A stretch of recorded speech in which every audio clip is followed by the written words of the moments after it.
Аса қамқор Алланың атымен бастаймын. Мен Мырза Мұхаммед Хайдар Құсайынұлы Дулат. Моғолстан мен оған іргелес елдердің тарихы жөнінде аса құнды деректер беретін Тарих-и Рашиди кітабы мен Жаһаннама дастанының авторы. Жетісу жеріндегі ежелгі Дулат тайпасы әмірлерінің ұрпағымын. Шыр етіп дүниеге келгеннен ақ тағдыр тауқыметін көп тарттым.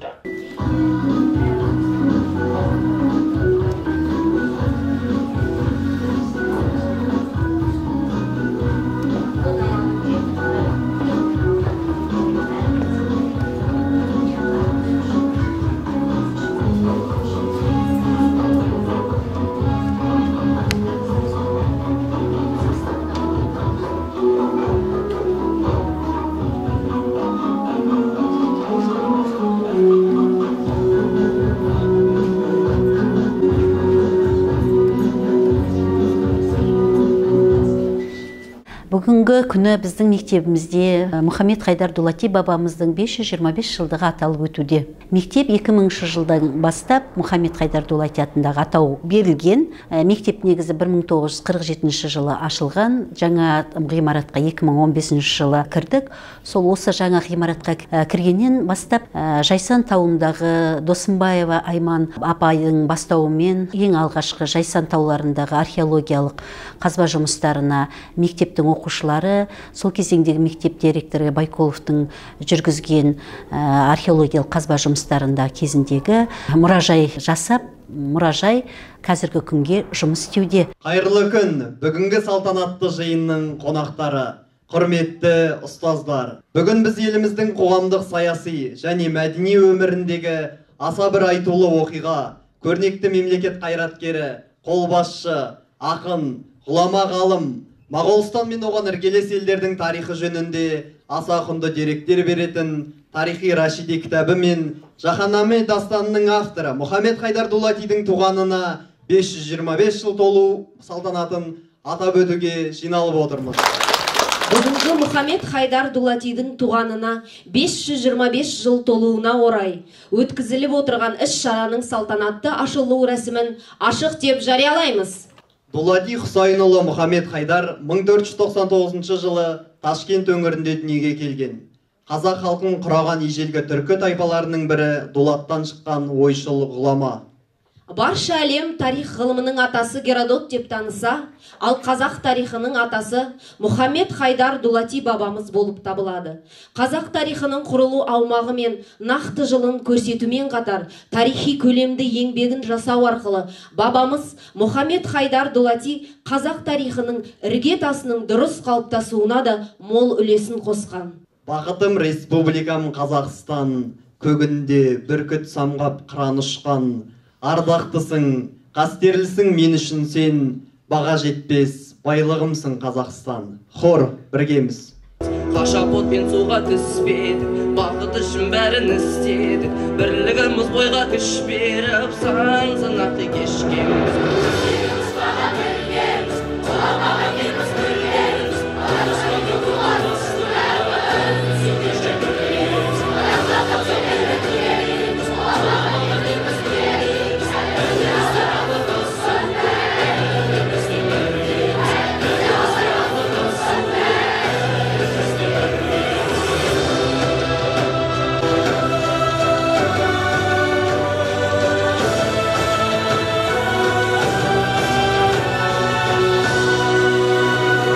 Жауған оқтан шықтық қоламай, аштықтан да өттік жыламай, бәйтерек көбейек сұламай, майыз бадық сынбадық. Сынақ себеп өз кеуге, тек тазалық болса пейілде, ойы қара түнен кейінде дана қадын ұрланып.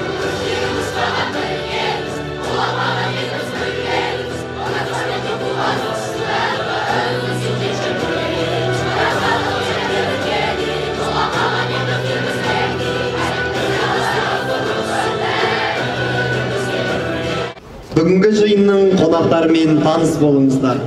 Сейіткулова Жанна Мамбетовна, тарих ғылымдарының кандидаты, доцент. Мақсутова Альбина Абеновна, тарих ғылымдарының қауымдастырылған профессоры, PhD.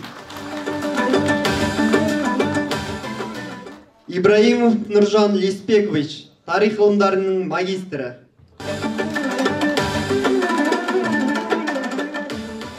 Елубаева Гүлшат Ақжолқызы, педагогика ғылымдарының магистрі. Шу аудан әкімінің орынбасары Сұлтанбаев Найман Кенжеханұлы. Салтанатты шарамыздың алғы сөзі мектеп директоры Жандабаева Ақмарал Тұрсынбай қызына беріледі. Осы Мұхаммед Хайдар Дулати бабамыздың қазақ тарихы үшін оның шоқтығы әрқашанда биік. Өйткені Мұхаммед Хайдар Дулати бабамыз осы Қазақстан жеріндегі өмір сүрген тайпалардың орналасуы, саяси тарихы, оның тұрмыс тіршілігі, салт дәстүрі жайында көптеген деректер қалдырған болса, осы Мұхаммед Хайдар Дулати қазақ тарихының Геродоты деп атап өтуге болады. Өйткені тарихи Рашиди еңбегінде осы 1465 жылы қазақ хандығының құрылғанын тайға таңба басқандай етіп жазып, біздің өткенімізді танытқан керемет тарихшы. Сондықтан Мұхаммед Хайдар Дулати атындағы Шу ауданындағы мектеп бола отырып, біз Мұхаммед Хайдар Дулати бабамыздың туған атаулы датасын атап өтпеу бізге сын болады деп, мынау жылдың соңында болса да Мұхаммед Хайдар Дулати бабамыздың 525 жылдығына арналған мерейтойлы іс-шарамызға сіздердің келгендеріңізге алғысымыз шексіз. Бүгінгі дүниеде, бүгінгі іс-шарада біз Мұхаммед Хайдар Дулатидің ғылыми конференция арқылы осы оқушылар, мынау сырт келген профессорлардан, доценттердан бірлесе отырып жұмыс істеп ғылыми конференцияда танымы, дүние танымы, рухани жағынан байысын деген бүгін үлкен осындай ғылыми конференция қоя отырып, осы ғылыми конференцияның аясында көптеген мектептің оқушыларының ізденген, таныған жұмыстарымен танысын деп сіздерді бүгін сіздерді осы залда жинап отырмыз. Мектебіміздің жұлдыздары өнер асқан, билейді мың бұралып бала жастан. Қайда біздің өнерпаз қыздарымыз, ортаға шығыңдаршы тартынбастан деп ортаға халықаралық республика облыс жүлде иегерлерін, мектебіміздің мың бұралған бишілерін шақырамыз. Қабыл алыңыздар. Тұлпарларды бүрлеп төккен тер, ғашықтар бір-бірін өпкен жер.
Егемендігіміздің мәңгілік болып, көк туымыз әркез биікте желбірей берсін.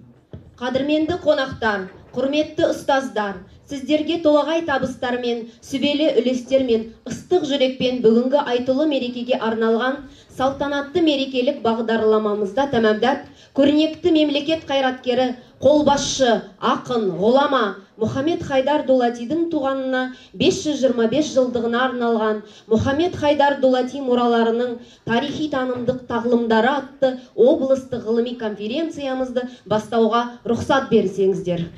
Осы мектептен жақсы үлгілі азаматтар, оқушылар шыға беруіне тілектеспін. Алтын белгі шықсын тәте. Оның бәрі осы мұғалімдердің еңбегі деп ойлаймын. Осы сіздердің еңбектеріңізді бағалайық, насихаттайық. Қай жерде жүрсек те айтып жүрейік. Мен өз басым осы ұстаздар қауымына үнемі қай жерде жүрсем де басын дейіп еңбектерін бағалап жүремін. Өйткені біз айтуымыз керек. Осындай мектепке кішкентай балаларымызды тарыдай кіргіземіз, таудай қылып шығаратын осы сіздер тұлғалар. Сіздерге үлкен рахмет. Еліміз аман, жұртымыз тыныш болсын, тәуелсіздігіміз мәңгілік болсын. Оны болашақ балалардың, болашақ ұрпақтың бойына сіңіре отырсақ, осы рухты, өршіл, руханияты кең тұлғаларды дамыта отырып, біз кемел болашақ жасай білеміз. Яғни Жүсіп Машқұр бабамыздың айтқан кемел дамыған Қазақстанға жетеміз деген сеніміміз мол. Президенттеріміздің жиындары аталады, соны кезінде қазақтар құрылтай деп атаған екен. Сол кез құрылтайға батырларды, билерді жинап, басын қосып, соғысқа қалай тойтарыс береміз, халықты қалай аман алып қаламыз деген мақсатта осы құрылтайларды орнатып, жоспарлап отырған екен. Сол қуаныштымын осы өңірге келіп, мына ғылыми конференцияға қатысып отырғанымызға. Жерде жаңағы ЮНЕСКО деп жатырмыз, жаңағы тасы деп жатырмыз, Кашмирдегі қайтыс болған кезде. Міне, осы барлығы кездескен, оқи отырып, бұл жерде біраз ғалымдардың өздері осындай конференцияда жинаған ғылыми еңбектері жазылған. Осы сыйға тартқым келіп тұр. Ал мынау енді Дулатиға байланысты емес, дегенмен бұл өзіміздің проект деп жатырмыз. Бұл проекттің аясында біз оқулықтар шығарамыз. Мынау өзімнің шығарған оқулығым. Қоғамдық негізде ағартушылық қызмет атқарған біздің жаңағы тарихымыз. Бұл жерде белгі тарих жазылады. Енді ғылым біліміміздің дамып бастаған кезі осы.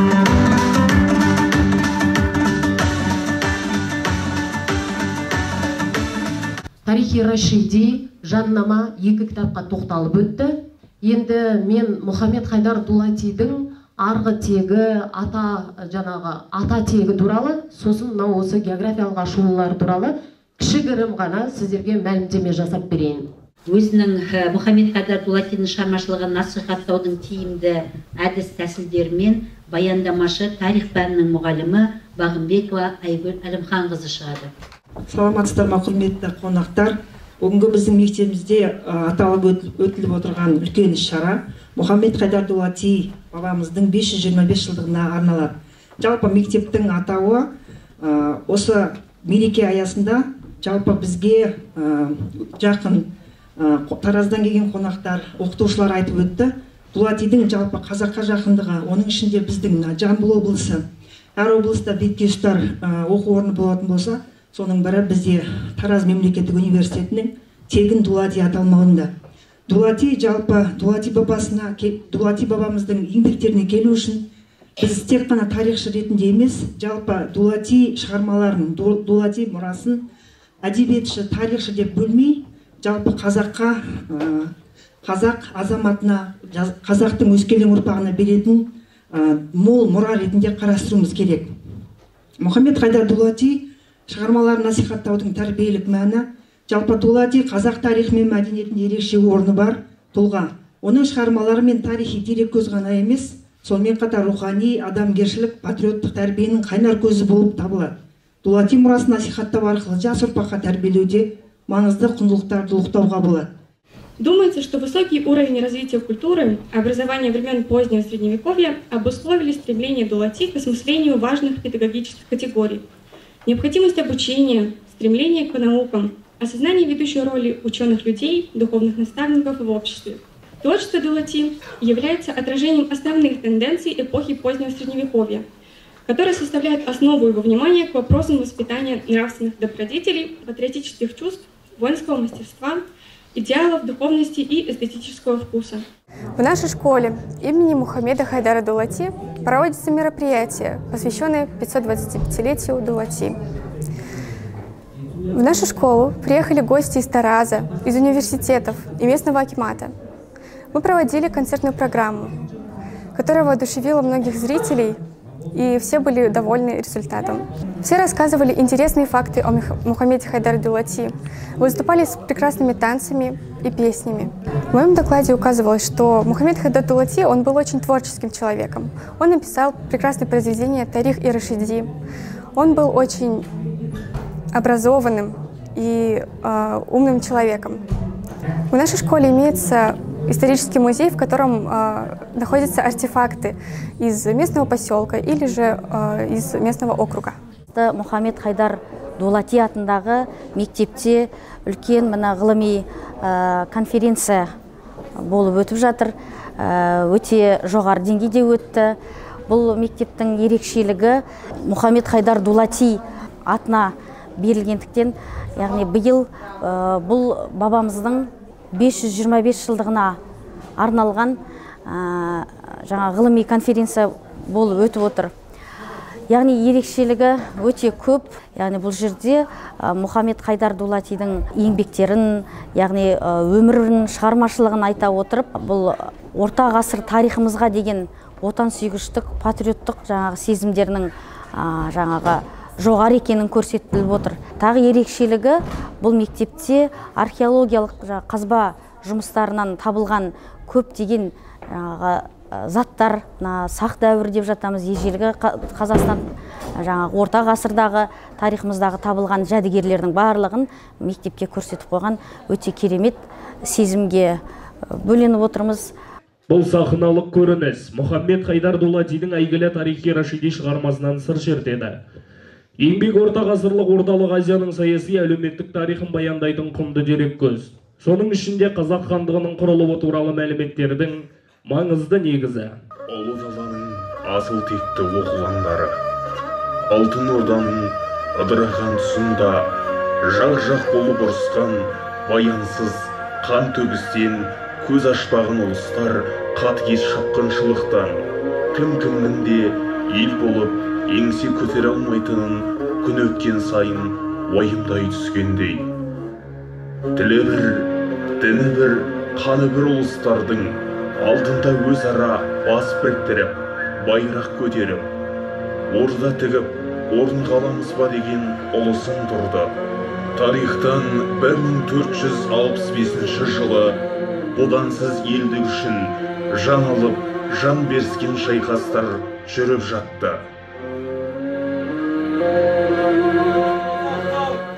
Қалмақ деген ел едік, көріне қазаққа тебедік, қолға ұстаған ақсыңымен көмейлетіп сабармың, байлығыңмен малыңды, жасыңменен кәріңді, олжа ақ бәрін алармын. Ей қалмақ, жекпе-жекке сен келсең, өлтірермін өзіңді, қоярмын екі көзіңді, найзама түйреп алармын, астыма бүктеп саламын.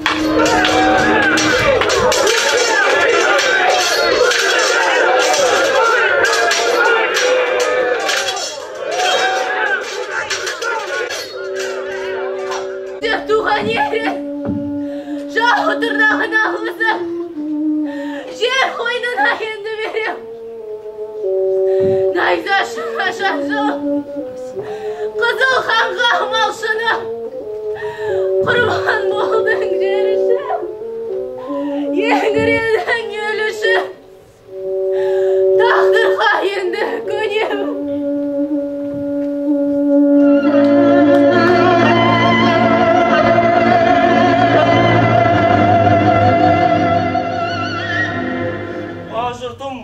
Қазақтың жастары мен жайсаңдары, бектері мен билері, асыл туған оғландарым, Керей менен Жәнібек. Шапқыншылықтан көз ашпай, тізгінсіз әркімнің уысында ширығып, шашырап жатқан бұл күйімізден ел болып еңсе көтерер күн тумас. Ту көтерер ұлың болса, бұлт болып ұйысар, зар заман туды. Біздің де кеудемізде шер болып қайнап жатыр. Азуын аспанға білеген, тақтан басқа ойлар жоқ. Әбілқайырдың езгісіне енді көнер жайымыз жоқ. О Алаш, ендігі жорық Әбілқайырдың тағышын емес, қазақ халқының қамышын. Еңіреп қосылар ерлерім болса, елдігі үшін бір тудың астына жиналмаққа бел будық. Алаш! Алаш! Алаш!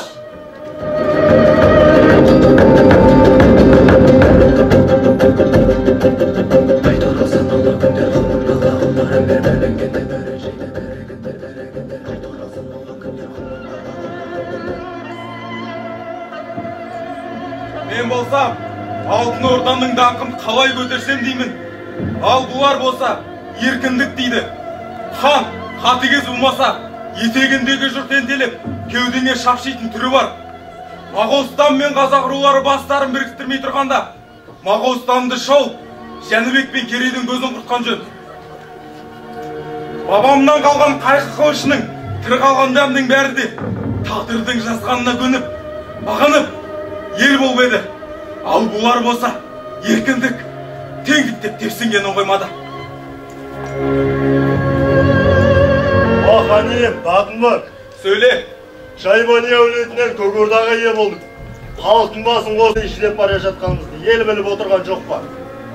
Көк Орданың төбесіне Өзбек хан туын тіккізгеніңіз қазақтың басын бүктірмеудің амал емес пе? Енді керегі не сізге? Бас па? Адамның бас сүйегінен қазақ даласына тау тұрғызбақшы болған Асқақ Темірдің де алтын басы жер астында қурап қалғаны қашан. Соны да баспен ойлай отыр.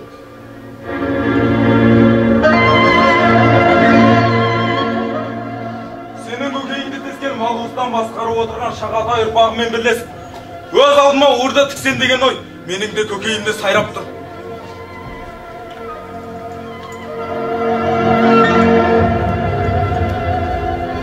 Уахан ием, хан сарайының сыртында тұрған қалың еліңнің айтарын тыңда.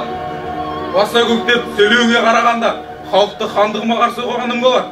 Қара қазақтың ғана емес, мені дәл қазір бабамнан қалған алтын тақтың тағдыры толғандырады. Қара қазақтың қамын ойлауға құлқың болмаса, басыңнан таяр бағың бар, талауға түсер малың бар. Қара қазақтың қамын ойлауға ниетің болмаса, елдіктің іргесі сөгілер, сөгілер де ырысың төгілер. Бауырыңды шапсақ, орданың баяшын шабасың. Бақтияр Баһадүр ханның әмірімен билігінен бас тартып, Моғолстанға бет тартқан сұлтандар мен жұртқа қандай жазаң бар? Бір ғана жаза, өлім. Үкім сол болсын, аттаныңдар.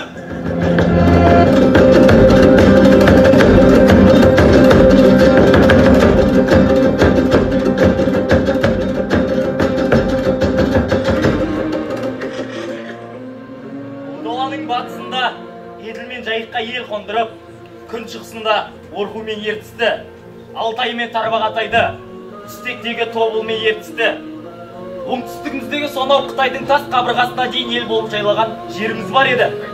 Сол ел қайда енді? Қайда барып қонармыз? Қайда барып тоңармыз? Жөніне көшкен мына қазақтың әр баласы өз жеріне өз үйін тігер күн туар ма екен? Керей шырағым, Әбілқайыр жасақтары, әскерге жігіттеріңді бермедіңдер, салықтарыңды уақытылы төлемедіңдер. Елімізді шауып, малымызды айдап кетті. Ноқтамызды ұстап қалдық міне. Өзге жұртқа салынатын салықты бізге салғаны бұлардың жат болғаны да. Өз еліміз, өз жеріміз бар дейтіндей, жеке шаңырақ көтерсеңдерші. Біз еруге дайынбыз. Дайынбыз. Уа Керей мен Жәнібек, бастаңдар мына жұртты, бастаңдар. Әбілқайыр ханның теперішінен бас тартып, ежелгі мекеніміз, Дешті Қыпшақтың ата қонысы, сыр бойын тастап, ауа көшпек жайымыз бар. Қазақ болып біргеміз деген Ағатай ұрпағы да, Шайбан мен Ақсақ Темір ұрпағы да. Көрсін, естісін біздің елді. Естісін. Моғолстан мен Түркістанға қашқан ел емес, көшкен ел болып бет алуымыз керек. Ел қонар қоныс бермесе, ата қонысымызды тартып алатын күш екенімізді танытайық. Алаш! Алаш! Алаш! Аттаныңдар олай болса, қазақтың қалың еліне хабар беріңдер. Бұл біздің Әбілқайырға өкпелеп көшкеніміз емес. Бұл біздің ұлы бабамыз Орысхан тіккен алтын орданы қайта тұрғызу. Бұл біздің қазақ деген халықтың жеке ел болуы. Аттаныңдар!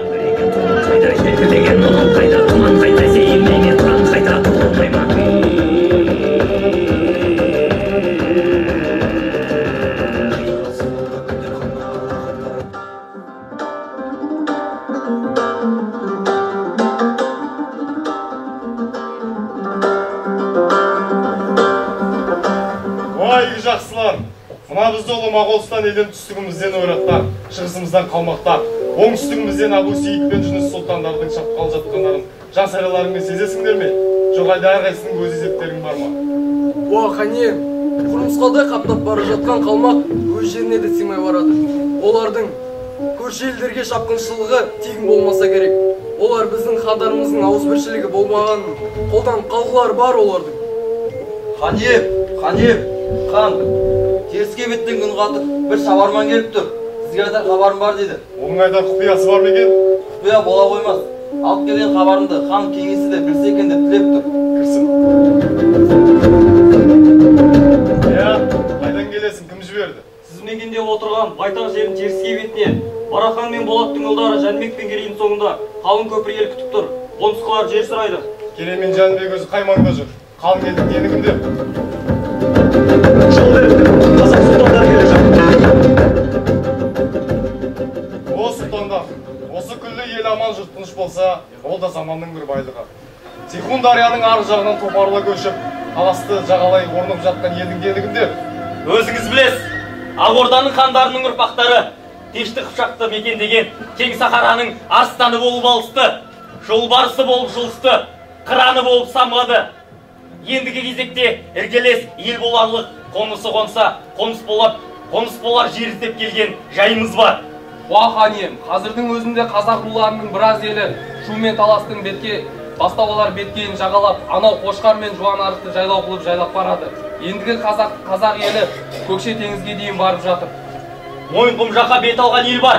Қазақ рулары Дулаттар мен Қоңыраттар ежелгі Әулиеата мен Меркіні де маңайлап қалды. Жау боламын деп шаптығып келмей, қоныс сұрап, ниеттес те тілектес те болып келген ойлардың орайы бар екен. Соңдарынан ерген қазақ рулары Машу мен Сарысу, Талас пен Бадам өзендерінің бойына орнықсын. Оған сыймаса анау қарайып жатқан Қаратау мен Қозыбаста, соның Моғолстанға қараған беткейін қоныс қылыңдар. Алайда бір шартым бар. Мына бізді қалмақтар мен ойраттар бірлесіп шабуға әскерін жасақтап жатыр деген хабар жетті. Құшағымызға қонып ел болып жатсыңдар. Өрісіміз бір, ендеше тағдырымыз да бір. Ел шетіне жау келсе, күш қоса бірге қонамыз. Шартыңызды құп алдық, өрісі бар елдің жаны бір.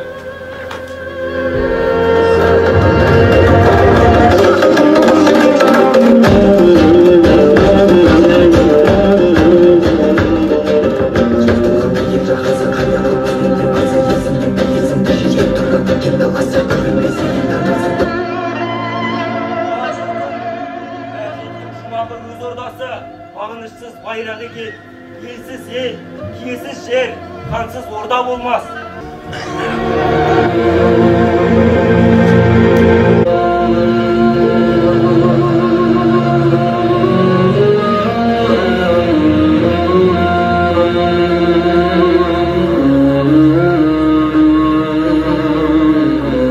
Құдіретті күшті Алланың алдында, қалың елім Алашымның алдында Керей басым хан болды.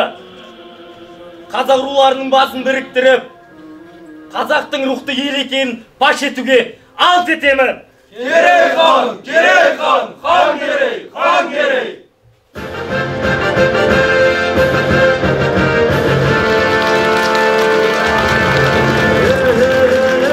Тағдырдың талқысынан, тауарихтың тезінен өттік.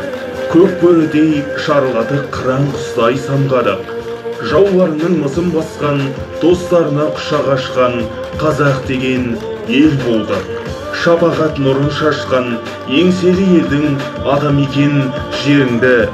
Тәуелсіздік көк туын болашаққа еңкейтпей алып бару келер ұрпақ өрендерім, сендерге енді аманат, аманат, аманат.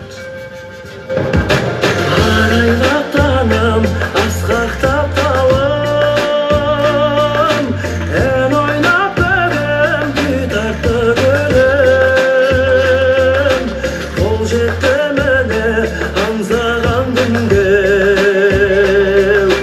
жасай бер жаса қазағым менің. Қазақстаным, жасыл орманым,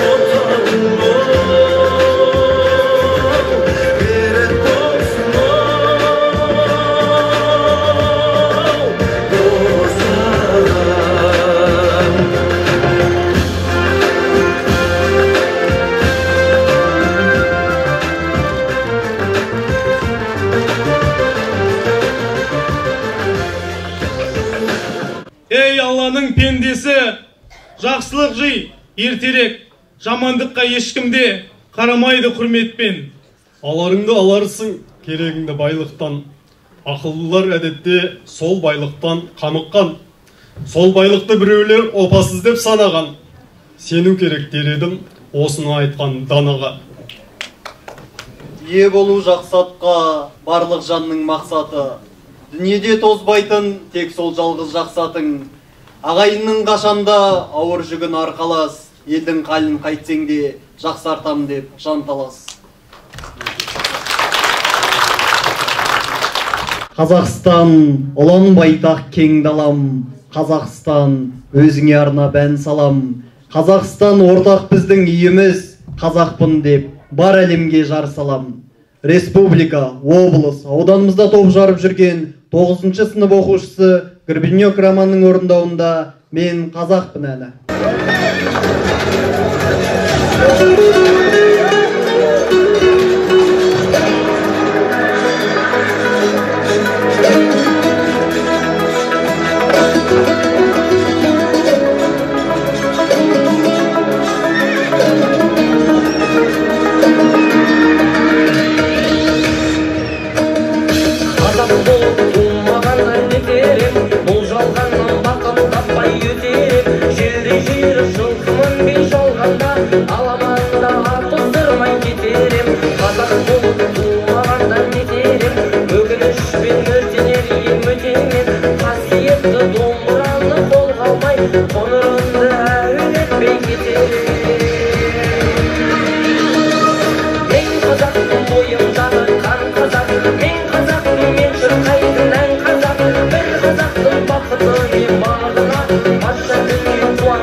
Құрметті ұстаздар, қадірменді қонақтар, көрнекті мемлекет қайраткері, қолбасшы, ақын, ғұлама Мұхаммед Хайдар Дулатидің туғанына 525 жылдығына арналған іс-шараның салтанатты рәсімін жабық деп жариялаймыз.